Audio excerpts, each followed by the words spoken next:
اکرم صلی اللہ علیہ وسلم کے سارے خاندان کو شہید کر دیا ہے، ہم سرکار کے خاندان کا بدلہ لیں گے۔ یہ نعرہ اس نے لگایا اور اس نے اپنے ساتھ ٹھیک ٹھاک لوگوں کو جمع کر لیا اور جمع کر کے اس نے تحریک پوری چلائی اور جگہ جگہ پر جا کے لوگوں کو قائل کیا، اپنی فوج بنائی، یہاں تک کہ اس نے کوفہ کے گورنر ہاؤس پر بھی قبضہ کر لیا۔ اور قبضہ کرنے کے بعد یہ نعرہ لگا رہا تھا کہ ہم سرکار کی اہل بیت کو ان کا حق دلائیں گے، ہم سرکار کے دشمنوں کا مقابلہ کریں گے اور سرکار کے خاندان کی حمایت کریں گے۔ اس نے بڑی پوری ٹیم تیار کر لی، پوری تحریک چلا لی اور اس کے بعد 38 ہجری کو 38 ہجری آپ کی ولادت ہوئی، یعنی رسول اکرم صلی اللہ علیہ وسلم کے وصال مبارک کے تقریباً 28 سال بعد آپ پیدا ہوئے ہیں۔ 2 سال اپنے دادا حضرت علی المرتضیٰ کی گود میں کھیلے ہیں۔ 40 ہجری کو حضرت علی المرتضیٰ رضی اللہ عنہ کا آپ کی شہادت ہوئی، تو 2 سال کا عرصہ بنتا ہے امام زین العابدین نے جو حضرت مولا پاک کی گود میں گزارے۔ اس کے بعد 9 سال امام زین العابدین اپنے تایا حضرت امام حسن کی صحبت میں رہے۔ 49 ہجری کو 49 ہجری کو حضرت امام حسن المجتبی رضی اللہ عنہ آپ کی شہادت ہوئی۔ تو آپ کی شہادت کے بعد پھر آپ اپنے والد گرامی حضرت امام حسین رضی اللہ عنہ کی تربیت میں آ گئے۔ میدان کربلا کے جتنے بھی شرکاء تھے ان میں واحد امام زین العابدین کی ہستی ہیں جو زندہ رہے، جو بچ گئے، باقی تمام کو شہید کر دیا گیا۔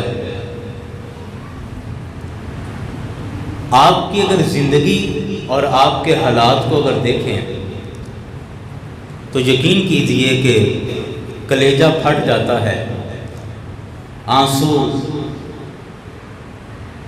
زاروں کی تار بہنے لگ جاتے ہیں۔ اور بات اصل میں تربیت کی ہو رہی تھی کہ یہاں کسی ماسٹر صاحب کا بیٹا ہو تو ہم آنکھ بند کر کے اعتبار کر لیتے ہیں کہ نہیں، پڑھے لکھے گھر کا بچہ ہے، اچھا ہی ہوگا۔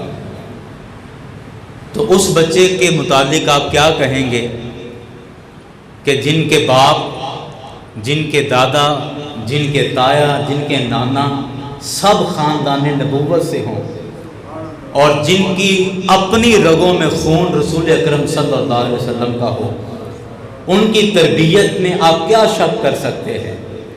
یاران گرامی، میں وہ واقعہ سنتا ہوں، پڑھتا ہوں تو حیرت ہوتی ہے کہ جب امام عالی مقام امام حسین رضی اللہ عنہ آپ کا قافلہ کربلا کی طرف جا رہا تھا تو ایک رات آپ نے قیام کیا اور امام علی مقام امام حسین نے خواب دیکھی۔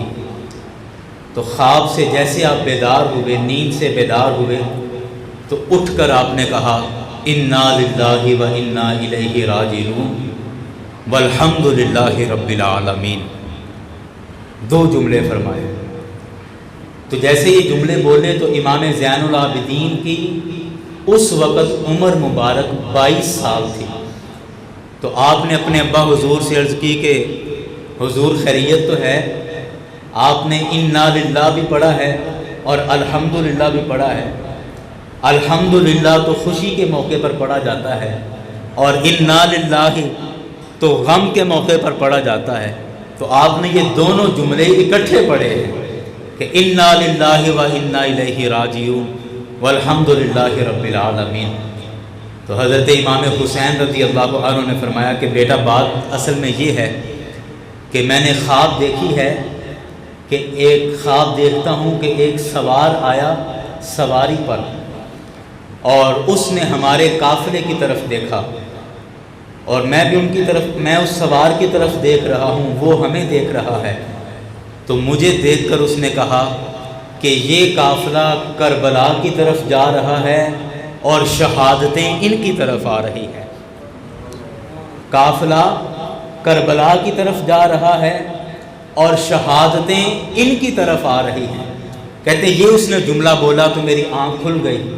تو قافلہ جو کربلا کی طرف جا رہا ہے، اس پر میں نے کہا الحمدللہ رب العالمین کہ یہ قافلہ کربلا کی طرف کسی کرسی یا ریاست کے لیے نہیں جا رہا، دین اسلام کی بلندی کے لیے جا رہا ہے۔ تو اس پر میں نے کہا الحمدللہ رب العالمین۔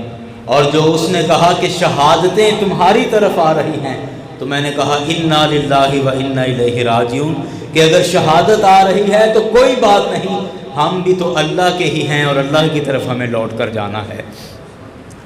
جب یہ بات اور یہ واقعہ حضرت امام حسین رضی اللہ عنہ نے سنا دیا، تو اب دیکھیں ایک بیٹے کی تربیت کیا ہے۔ اللہ اکبر اللہ اکبر، بیٹے کی تربیت کیا ہے۔ حضرت امام زین العابدین نے عرض کی بابا میں آپ کے صدقے جاؤں گی، آپ مجھے ایک بات بتائیے کہ کیا ہم حق پر نہیں ہیں؟ اس بات کا مجھے جواب دیجیے۔ حضرت امام حسین نے فرمایا میں خدا کی قسم کھا کر کہتا ہوں کہ ہم حق پر ہیں اور حق کے رستے سے ذرا سا بھی پیچھے نہیں ہٹے ہیں۔ تو امام زین العابدین نے جو آگے جواب دیا، عرض کرنے لگے ابا جان اگر ہم حق پر ہیں تو میں خدا کی قسم کھا کر کہتا ہوں کہ پھر 1000 شہادتیں بھی ہماری طرف آئیں تو ہم سینہ چوڑا کر کے ان شہادتوں کا استقبال کریں گے۔ اللہ اکبر اللہ اکبر۔ ایک طرف یہ ہے اور ایک طرف مجھے یاد آ رہا ہے کہ حضرت اسماعیل علیہ السلام کو جب حضرت ابراہیم علیہ السلام لے کر جا رہے ہیں ذبح کرنے کے لیے، آئے ہائے ہائے، اقبال نے بھی کہا کہ سکھائے کس نے اسماعیل کو آداب فرزندی۔ وہ کتنے مبارک خاندان تھے، کتنے مبارک گھرانے تھے کہ جن کے بچوں کی یہ تربیت ہے، جن کے بچوں کی یہ تربیت ہے کہ شیطان آ کے کہہ رہا ہے اسماعیل علیہ السلام سے کہ آپ کو پتہ ہے کہ آپ کے ابا آپ کو کہاں لے کے جا رہے ہیں؟ انہوں نے کہا نہیں مجھے نہیں پتا۔ کہنے لگا شیطان کہ آپ کے والد آپ کو ذبح کرنے کے لیے لے کے جا رہے ہیں۔ آئے ہائے ہائے، یہ ہے امتحان بچے کا۔ ہم بجلی کے بل پر اپنے باپ سے جھگڑا کر لیتے ہیں، گھر کے مہینے کے راشن پر باپ سے جھگڑا کر لیتے ہیں، ہم مہمانوں کے کھانے پر جو خرچہ ہے اس پر باپ سے جھگڑا کر لیتے ہیں، باپ نے کہیں جانا ہے تو اس کو جو کرایہ کو 200-400 دینا ہے اس پر جھگڑا کر لیتے ہیں کہ ہر دفعہ میرے کو بھی مانگتے ہو بڑے کو بھی لے لیا کرو۔ ہم ان باتوں پر باپ سے جھگڑا کر لیتے ہیں۔ قربان جائیں ان بچوں پر، اس اولاد پر، اس بیٹے پر قربان جائیں کہ جس کو کہا جا رہا ہے کہ تمہارا باپ تمہیں ذبح کرنے کے لیے لے کے جا رہا ہے، اور تمہارا باپ یہ سمجھتا ہے کہ اس کے رب نے اسے حکم دیا ہے کہ اپنے بیٹے کو ذبح کرو، اس لیے آپ کے والد ابراہیم آپ کو ذبح کرنے کے لیے لے کے جا رہے ہیں۔ تو حضرت اسماعیل علیہ السلام نے کہا کہ اگر میرے باپ کو میرے رب نے حکم دیا ہے کہ اپنا بیٹا ذبح کر دو تو میں کون ہوتا ہوں انکار کرنے والا، میری جان حاضر ہے۔ اور پھر بات یہاں تک نہیں کہ شاید شیطان کو یہ جواب دیا، حضرت ابراہیم علیہ السلام نے خود بھی پوچھ لیا تھا، جب ذبح کرنے لگے تو پوچھا کہ اے میرے بیٹے اب میں بات کھولنے لگا ہوں، میں تمہیں یہاں پر اس وجہ سے لے کر آیا ہوں کہ میرے رب کا حکم ہے کہ اپنے بیٹے کو ذبح کرو، تو اب میں تمہیں ذبح کرنے لگا ہوں، بتاؤ تمہاری کیا رائے ہے؟ آئے ہائے ہائے، میں تمہیں ذبح کرنے لگا ہوں، بتاؤ تمہاری کیا رائے ہے؟ تو حضرت اسماعیل علیہ السلام نے جو جواب دیا، اور قرآن نے وہ جو لفظ نقل فرمائے ہیں، حضرت اسماعیل علیہ السلام نے عرض کی کہ اے ابا جان، یا ابا تفعل ما تؤمر، اے ابا جی جس بات کا آپ کو حکم ملا ہے آپ اس پر عمل کریں، بالکل عمل کریں، اور میری فکر نہ کیجئے گا، ستجدنی انشاءاللہ من الصابرین، انشاءاللہ آپ مجھے صبر کرنے والا پائیں گے۔ آپ میرے گلے پر چھری چلائیں، آپ کو پتا چلے گا کہ یہ میرا بیٹا ہے، یہ واقعی کسی نبی کی اولاد ہے، آپ مجھے صبر کرنے والا پائیں گے، میری زبان پر اف تک نہیں آئے گا، آپ کو جو حکم ملا ہے آپ کریں۔ آئے ہائے، وہ کون سی ہستیاں ہیں، وہ کون سے خاندان ہیں، کروڑوں سلام ہوں ایسے گھرانوں پر، ایسے گھرانوں پر جن میں ایسے چمکتے شہزادے پیدا ہوئے ہیں۔ تو امام زین العابدین نے جو حضرت امام حسین سے بات کی، عرض کی ابا جان مجھے بتائیں، میں صدقے جاؤں، مجھے بتائیں کہ کیا ہم حق پر نہیں ہیں؟ تو میرے امام نے فرمایا کہ میں خدا کی قسم کھاتا ہوں کہ ہم ذرا سا بھی حق سے ہٹے نہیں، بالکل حق پر ہیں۔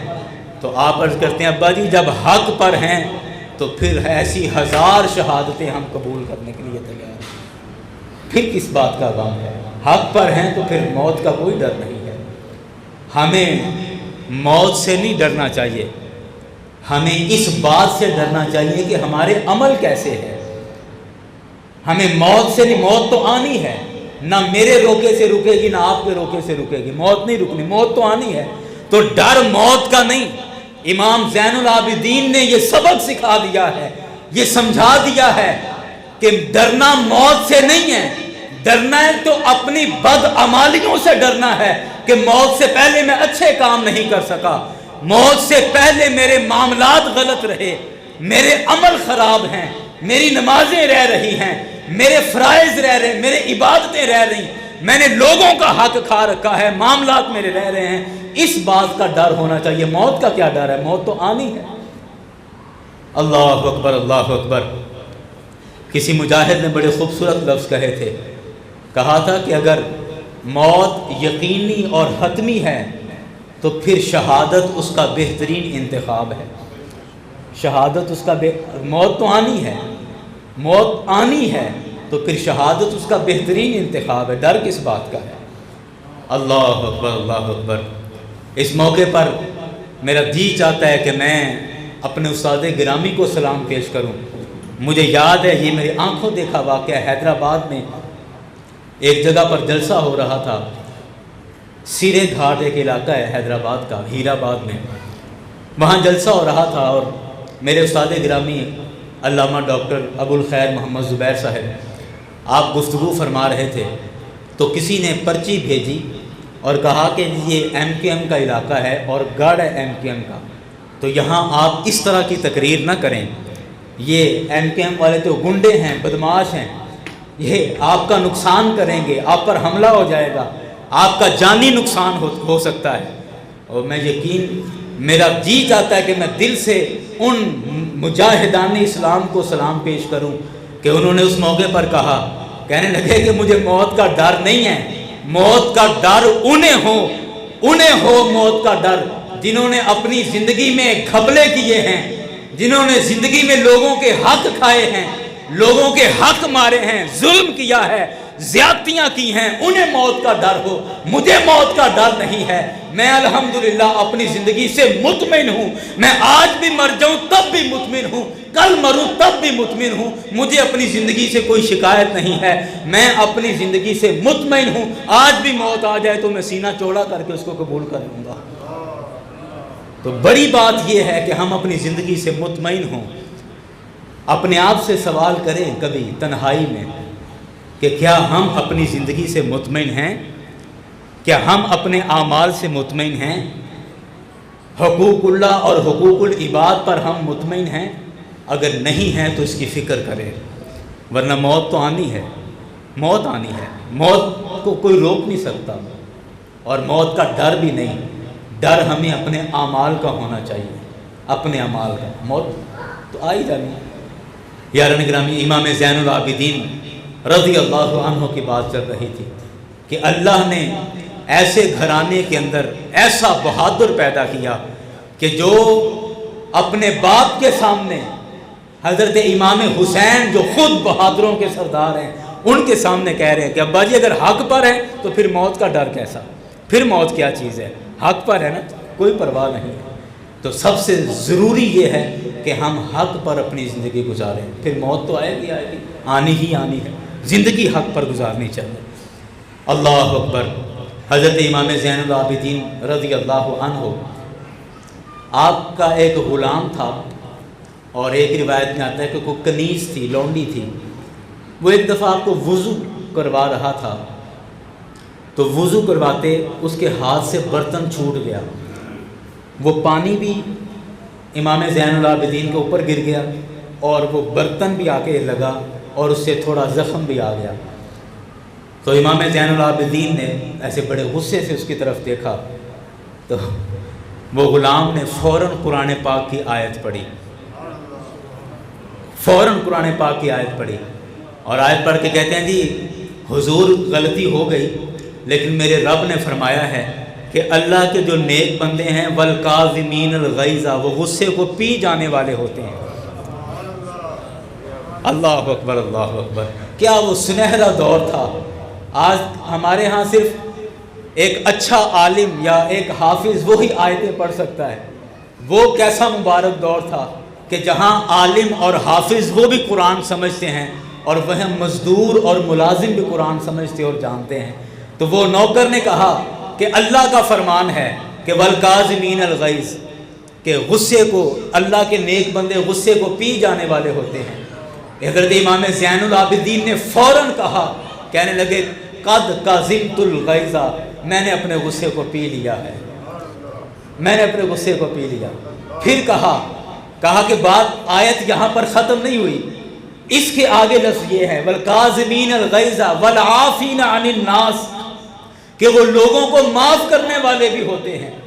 حضرت امام زین العابدین نے کہا جا میں نے تجھے معاف بھی کیا۔ عرض کی حضور آیت یہاں پر بھی ختم نہیں ہوئی، آیت کے اگلے لفظ یہ ہیں واللہ یحب المحسنین، اللہ احسان کرنے والوں کو پسند کرتا ہے۔ فرمایا جا میں نے تجھے آزاد کر دیا۔ اللہ اکبر، اللہ اکبر۔ جا میں نے تجھے آزاد کر دیا، واللہ یحب المحسنین، میں نے تمہیں آزاد کر دیا۔ اللہ احسان کرنے والوں کو پسند کرتا ہے، میں نے تجھے آزاد کر دیا۔ اللہ اکبر، اللہ اکبر۔ اب دیکھیں کتنی بڑی ہستی تھی۔ آج ہمیں تو کہے نا کہ وقت ہو گیا صاحب آ جاؤ نماز پڑھ لیں، تو ہمارا اکثر یہ جواب آگے سے ہوتا ہے اچھا پہلے تو پڑھانا سی مینوں نمازاں، تیری وجہ تو میں کلمہ پڑھیا ہے، تو جا پڑھ جا کے اپنی قبر سے پہنا ہے، میں اپنی قبر پڑھ لاں گا میں جسے میرا دل کرے گا۔ یہ جواب دیتے ہیں۔ اللہ اکبر۔ یار تو جوان ہو گیا، داڑھی رکھ لے، اور چل تیرا بھی پتا مینوں ایڈا تو آیا حاجی، رکھ لاں گا جدو میرا دل کرے گا۔ اور تو ایڈا وڈا ہٹا کٹا جوان روزے نہیں رکھتا، اور تینوں کی مسئلہ ہے، رکھ لاں گا، میرے روزے ہے کہ تیرے ہے، میرا جواب تو دینا ہے۔ ہمارے یہ جواب ہیں آگے سے، ہم یہ جواب دیتے ہیں، جبکہ ہماری اوقات کیا ہے، ہمارے خاندان کی اوقات کیا ہے، ہمارے باپ داداؤں کی اوقات کیا ہے، رسول اکرم صلی اللہ علیہ وسلم کے گھرانے کے آگے ہم دیکھیں کہ سرکار کے گھرانے کی تربیت کیا ہے، کہ ایک غلام، ایک نوکر اپنے آقا کو کہہ رہا ہے، اور آقا بھی کوئی عام نہیں بلکہ شہزادہ امام حسین ہے، امام حسین کا بیٹا، علی المرتضیٰ کا پوتا، رسول اکرم کا نواسا۔ ایسی عظیم ہستی کو کوئی قرآن کی آیت یاد کرائے اور کہے کہ والکاظمین الغیظ والعافین عن الناس واللہ یحب المحسنین، اور اتنے بڑے گھرانے کا اتنا بڑا عالم جواب دے سکتا تھا نا کہ اب تو مجھے قرآن سکھائے گا، تو بتائے گا کہ قرآن میں کیا آیا ہے، تو کون ہوتا ہے مجھے قرآن سکھانے والا؟ نہیں، یہ تربیت بولتی ہے۔ تربیت یہ تھی کہ میں مصطفیٰ کے خاندان سے ہوں، قرآن ہمارے گھر پر اترا ہے، ہم عمل نہیں کریں گے تو کون کرے گا؟ جیسے جیسے لفظ بولتے گئے، غلام جیسے جیسے لفظ بولتا گیا ویسے ویسے مانتے گئے اور مانتے چلے گئے۔ یہ تھی وہ تربیت جو بڑے گھروں کی تربیت ہے، جو اپنے بچوں کی بڑے گھروں والے تربیت کرتے ہیں۔ ہم بات بات پر اکڑ جاتے ہیں۔ اللہ اکبر، اللہ اکبر۔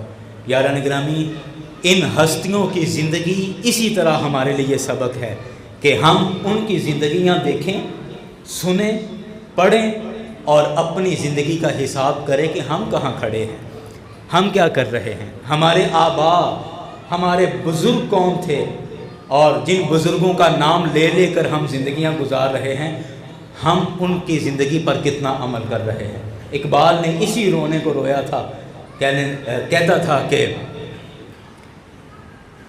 وہ تو آباء تھے تیرے تم کیا ہو، ہاتھ پہ ہاتھ دھرے منتظر فردا ہو، کہ وہ ہم فضائل تو پڑھ لیتے ہیں کہ فلاں بزرگ کا اتنا مقام، فلاں بزرگ کا اتنا مقام، وہ بزرگ وہاں پہنچا، فلاں کا اتنی پہنچ، تیری پہنچ کیا ہے، تو کیا ہے۔ اقبال نے اسی کو کہا تھا وہ تو آباء تھے تیرے تم کیا ہو۔ کیا صرف ہم اپنے بڑوں کے ہی واقعات سنائیں گے؟ ہمارے اپنے اندر واقعات کی کوئی گنجائش نہیں؟ کیا ہم میں کوئی اس قابل نہیں کہ کوئی دوسرا ہمارا واقعہ کسی کو سنا سکے؟ کیا کوئی ایسا بندہ ہم میں نہیں، کوئی بیٹا ایسا نہیں کہ جو اپنے باپ کی مثال دے کر اپنے بھائیوں کو سمجھا سکے کہ دیکھو ہمارا باپ کیسا تھا اور تم کیا کر رہے ہو؟ تو یاران گرامی، ان بزرگوں کے واقعات اور ان بزرگوں کی یہ صحبتیں اصل میں ہمیں درس دیتی ہیں کہ ہم نے اپنی زندگی کہاں گزارنی ہے، ہم نے اپنی زندگی میں کیا پیدا کرنا ہے۔ یاران گرامی، میں بات چلا رہا تھا حضرت امام زین العابدین رضی اللہ عنہ کی، کہ آپ کی ہستی اور آپ کو اللہ نے یہ مقام عطا فرمایا تھا۔ میرے کریم آقا صلی اللہ علیہ وسلم کی حدیث پاک ہے، اور یہ حدیث حضرت ابو سعید خدری رضی اللہ عنہ نے روایت کی ہے۔ فرمایا کہ میرے کریم آقا نے فرمایا اتقوا فراست المؤمن فإنه ينظر من نور اللہ، کہ مرد مومن کی فراست سے ڈرا کرو کہ وہ اللہ کے نور سے دیکھ لیا کرتا ہے، وہ اللہ کے نور سے دیکھ لیا کرتا ہے۔ جب بھی کسی صاحب دل کے پاس بیٹھو، جب بھی کسی مرد کلندر کے پاس بیٹھو، جب بھی کسی شیخ کامل کے پاس بیٹھو، تو ان کو چکمے نہ دیا کرو، جھوٹی سٹوریاں نہ سنایا کرو، جھوٹے پروپوگنڈے نہ سنایا کرو۔ وہ سب جانتے ہیں کہ بات کیا ہے اور یہ بات کیا کر رہا ہے۔ تم ان کو بیوقوف نہیں بنا سکتے، اپنی مرضی کے ان سے فیصلے نہیں لے سکتے۔ اس لیے میرے کریم آقا نے پہلے سے فرما دیا اتقوا فراست المؤمن فإنه ينظر من نور اللہ، کہ ڈرو، مومن کی فراست سے ڈرو، وہ اللہ کے نور سے دیکھ لیتا ہے، اللہ کے نور سے دیکھ لیتا ہے کہ کیا ہو رہا ہے اور کیا چل رہا ہے۔ اور یہی خوبی حضرت امام زین العابدین کے اندر پائی جاتی تھی کہ جب یہ کربلا کا سارا معاملہ ہو گیا نا، تو اس وقت ایک بندہ تھا مختار بن عبید ثقفی، عام طور پہ اس کو مختار ثقفی کہہ دیتے ہیں۔ مختار ثقفی اٹھا بڑے جوشیلے انداز میں اور کہنے لگا، لوگوں میں اس نے ایک نعرہ بلند کیا کہ یزید اور اس کے حواریوں نے رسول اکرم صلی اللہ علیہ وسلم کے سارے خاندان کو شہید کر دیا ہے، ہم سرکار کے خاندان کا بدلہ لیں گے۔ یہ نعرہ اس نے لگایا اور اس نے اپنے ساتھ ٹھیک ٹھاک لوگوں کو جمع کر لیا، اور جمع کر کے اس نے تحریک پوری چلائی اور جگہ جگہ پر جا کے لوگوں کو قائل کیا، اپنی فوج بنائی، یہاں تک کہ اس نے کوفہ کے گورنر ہاؤس پر بھی قبضہ کر لیا، اور قبضہ کرنے کے بعد یہ نعرہ لگا رہا تھا کہ ہم سرکار کی اہل بیت کو ان کا حق دلائیں گے، ہم سرکار کے دشمنوں کا مقابلہ کریں گے اور سرکار کے خاندان کی حمایت کریں گے۔ اس نے بڑی پوری ٹیم تیار کر لی، پوری تحریک چلا لی، اور اس کے بعد اس نے ایک خط لکھا حضرت امام زین العابدین کو اور کچھ نذرانہ ساتھ بھیجا، اور اس خط میں لکھا کہ حضور ہم آپ کے ساتھ ہیں، ہم پوری تحریک چلا رہے ہیں آپ کے حق میں، تو آپ یہ نذرانہ بھی قبول فرمائیں اور آپ ہماری سرپرستی بھی فرمائیں کہ آپ کی سرپرستی میں ہم اس تحریک کو اور کامیاب کریں گے، اور یزید اور اس کے جتنے حواری ہیں ہم ان کو ڈھونڈ ڈھونڈ کر قتل کریں گے اور ان کو کیفر کردار تک پہنچائیں گے۔ جب یہ خط امام زین العابدین کے پاس آیا، آپ نے سارا وہ خط پڑھا تو آپ ہنس پڑے، خوشی والا ہنسنا نہیں، آپ حیرت کے ساتھ ہنس پڑے کہ تو کس کو بیوقوف بنا رہا ہے، حالانکہ سارے لوگ یہ سمجھ رہے تھے کہ مختار ثقفی بڑا بہادر ہے، بڑی جرت والا بندہ ہے اور سرکار کے خاندان کے ساتھ بڑا مخلص ہے، لیکن حضرت امام زین العابدین نے اس کا خط مسجد نبوی میں بیٹھ کر پھاڑ دیا، اس کا نذرانہ واپس کر دیا، ٹھکرا دیا اور کہا کہ اس سے بولو کہ ہمارا تمہارے ساتھ کوئی تعلق نہیں ہے، اور یہ بندہ ہماری حمایت نہیں کر رہا بلکہ یہ صرف اپنی صدارت اور کرسی کے پیچھے یہ ساری جنگ لڑ رہا ہے اور صرف ہمارا نام استعمال کرنا چاہ رہا ہے، ہمارا اس کے ساتھ کوئی تعلق نہیں ہے اور نہ ہم اس کی تحریک کا حصہ بنیں گے۔ حضرت امام زین العابدین نے جب یہ اعلان کر دیا، کئی اپنے لوگ پریشان ہو گئے کہ یہ امام نے کیا کیا ہے، اچھی بلی تحریک بن رہی تھی، لوگ جمع ہو رہے تھے، بڑا اچھا موقع بن رہا تھا کہ ہم یزیدیوں سے بدلہ لے سکتے، لیکن یہ امام نے کیا کیا؟ اللہ اکبر اللہ اکبر۔ لیکن یاران گرامی، جیسے ہی وقت گزرا تو وقت نے ثابت کیا کہ امام کی نظر جہاں تک پہنچ رہی تھی، امام کی نظر جو دیکھ رہی تھی وہ کسی اور کی نظر نہ دیکھ سکی، کہ ابھی چند سال گزرے تھے کہ اسی مختار ثقفی نے نبوت کا اعلان کر دیا اور اس نے کہا کہ اللہ نے مجھے نبی بنا کر بھیجا ہے، جھوٹی نبوت کا اس نے دعویٰ کیا، اور مسلمانوں میں سے ایک مرد مجاہد اٹھا اور اس نے اس مختار ثقفی کو قتل کر کے واصل جہنم کر دیا۔ اس وقت لوگوں کی آنکھ کھلی کہ اوہو، ہم چند سال پہلے خام خواہ سمجھ رہے تھے کہ حضرت امام زین العابدین نے غلط فیصلہ کیا ہے، مختار ثقفی کی حمایت کرنی چاہیے تھی، لیکن میرے کریم آقا نے فرمایا اتقوا فراست المؤمن، کہ مومن کی فراست سے ڈرا کرو، مومن کو چکمہ نہ دیا کرو، اللہ کے نیک بندوں کو دھوکے نہ دیا کرو، اللہ کے نیک بندوں کے ساتھ دھوکہ دہی نہ دیا کرو، فَإِنَّهُ يَنْظُرُ مِن نُورِ اللَّهِ، وہ اللہ کے نور سے دیکھ لیا کرتا ہے، اللہ کے نور کی طاقت ہوتی ہے بندہ مومن کے پاس۔ اقبال نے اسی لیے کہا تھا، آئے ہائے ہائے ہم سایہ جبریل امی بندہ خاکی ہے، اس کا نشے من نہ بخارا نہ بدخشاں۔ اللہ اکبر۔ یہ راز کسی کو نہیں معلوم کہ مومن قاری نظر آتا ہے، حقیقت میں ہے قرآن۔ مومن کی تعریف کی اقبال نے کہ یہ راز کسی کو نہیں معلوم کہ مومن قاری نظر آتا ہے، حقیقت میں ہے قرآن۔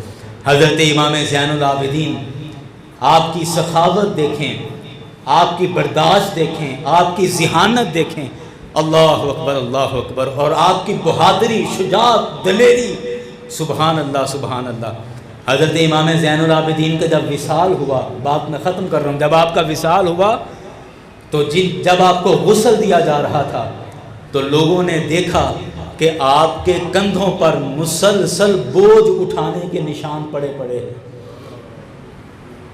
جیسے گھٹنوں پر نشان پڑ جاتا ہے نا مسلسل نیچے بیٹھ کے، یا ٹخنوں پر نشان پڑ جاتا ہے، ایسے مسلسل وزن اٹھا کے آپ کے کندھوں پر وزن کے نشان پڑے تھے اور لوگ حیران تھے۔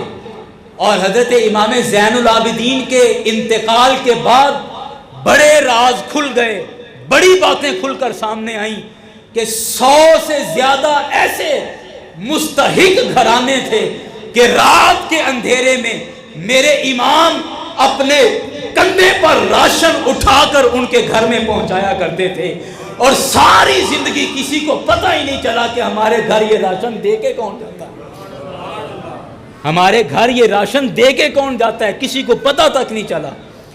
اور جب حضرت امام زین العابدین کا انتقال ہو گیا تو پھر یہ بات کھلی کہ اوہو، وہ جو کئی سالوں سے ہمارے گھر اندھیرے میں چپکے سے جو راشن آ جاتا تھا وہ نواسہ رسول امام زین العابدین ہمارے گھر پہنچا کے جایا کرتے تھے۔ اللہ اکبر اللہ اکبر۔ آج ہم نے 10 کلو کا آٹا دینا ہو تو جب تک تصویر اتار کے اور فیس بک پہ اور واٹس ایپ پہ وہ ہم اس کا سٹیٹس نہ لگا دیں، ہمیں لگتا ہے کہ شاید قبول ہی نہیں ہوا آٹا۔ اگر ہم نے کسی کو 500 کا نوٹ دے کر اور ساتھ تصویر نہ بنوائیں تو ہمیں لگتا ہے شاید یہ 500 قبول ہی نہیں ہوگا۔ ہماری ترجیحات یہ بن گئی ہیں۔ قربان جائیں اس خاندان سے، جس لیے میں کہہ رہا تھا کہ تربیت بولتی ہے، تربیت کا اثر پتہ چلتا ہے کہ جس خاندان کی تربیت یہ ہے کہ امام ہو کر، سرکار کے نواسا ہو کر، سرکار کا خون ہو کر اپنے غلاموں کے ہاں رات کے اندھیرے میں چپکے سے جا کے جو راشن پہنچا آتا ہے، آٹا دے آتا ہے، گھی دے آتا ہے، ضرورت کی چیزیں پہنچا آتا ہے تو وہ امام سردار ہے۔ لیکن وہ میرے کریم آقا کا فرمان سچ کر دیا کہ سید القوم خادمہم، کہ قوم کا سردار حقیقت میں قوم کا نوکر ہوا کرتا ہے۔ قوم کا سردار حقیقت میں قوم کا نوکر ہوا کرتا ہے، اور یہ بات حضرت امام زین العابدین نے سچ کر دکھائی ہے کہ ساری زندگی خدمت کی، لوگوں کی ساری زندگی خدمت کی۔ یاران گرامی، آج ضرورت ہے اس امر کی کہ ہم اپنے قبلے درست کریں، اپنی نیتوں کے قبلے۔ نمازیں تو ہماری صحیح قبلے کی طرف ہم پڑھتے ہیں، ہو رہی ہیں، لیکن ہماری نیت کے قبلے میں فرق آ گیا ہے۔ ہماری نیتوں کا قبلہ درست نہیں ہے۔ دکھاوا، ریاکاری، تعریف سننا، تعریف چاہنا، مجھے پروٹوکول دیا جائے، مجھے سراہا جائے، میری تعریف کی جائے، یہ ایسی لعنتیں ہماری نیت میں شامل ہو چکی ہیں کہ جو ہمارے نیک عملوں کو بھی ضائع کر دیتی ہیں، ہمارے اعمال ضائع ہو جاتے ہیں۔ میرے کریم آقا نے فرمایا من صلی راء فقد اشرک، کہ جس نے دکھاوے کے لیے نماز پڑھی اس نے شرک کیا ہے۔ من صام راء فقد اشرک، جس نے دکھاوے کے لیے روزہ رکھا اس نے شرک کیا ہے۔ اب مجھے بتائیں شرک سے بڑا کوئی گناہ ہو سکتا ہے؟ تو ہم نماز بھی پڑھیں اور نماز پڑھ کے بھی گناہ حاصل کر لیں، روزہ رکھیں اور روزہ رکھ کر بھی ہم گنہگار ہوں، تو دیکھیں پھر ہمارے عمل کس طرف جا رہے ہیں اور ہم کس طرف جا رہے ہیں۔ تو یاران گرامی، آخر میں چاہوں گا کہ آپ میرے ساتھ مل کر اس مبارک خاندان کو سلام عقیدت پیش کریں کہ اگرچہ ہمارا سلام ان کے مقام اور مرتبے کے لائق نہیں ہے، لیکن کم از کم ہماری حاضری ان بزرگوں کی بارگاہ میں تو ہوگی، اور انہیں پتہ تو ہو کہ میرے نانا کے غلاموں نے میری بات سن کر اور میرا ذکر سن کر مجھے سلام پیش کیا ہے۔ ہیں جی، تو کوئی زبان خاموش نہ رہے، اس مقدس خاندان کو، خاندان رسول کو مل کے میرے ساتھ سلام عقیدت پیش کریں۔ شاعر کی زبان میں شاعر کہتا ہے تیری نسل پاک میں ہے بچہ بچہ نور کا، تیری نسل پاک میں ہے بچہ بچہ نور کا، تو ہے عین نور تیرا سب گھرانہ، آقا تو ہے عین نور تیرا سب گھرانہ، یا رسول اللہ تو ہے عین نور تیرا سب گھرانہ۔ اللہ کرے کہ ہم ساری زندگی سرکار کے گھرانے کے نوکر رہیں اور سرکار کے گھرانے کی نوکری بھی ہمیں موت ہے۔ وما علینا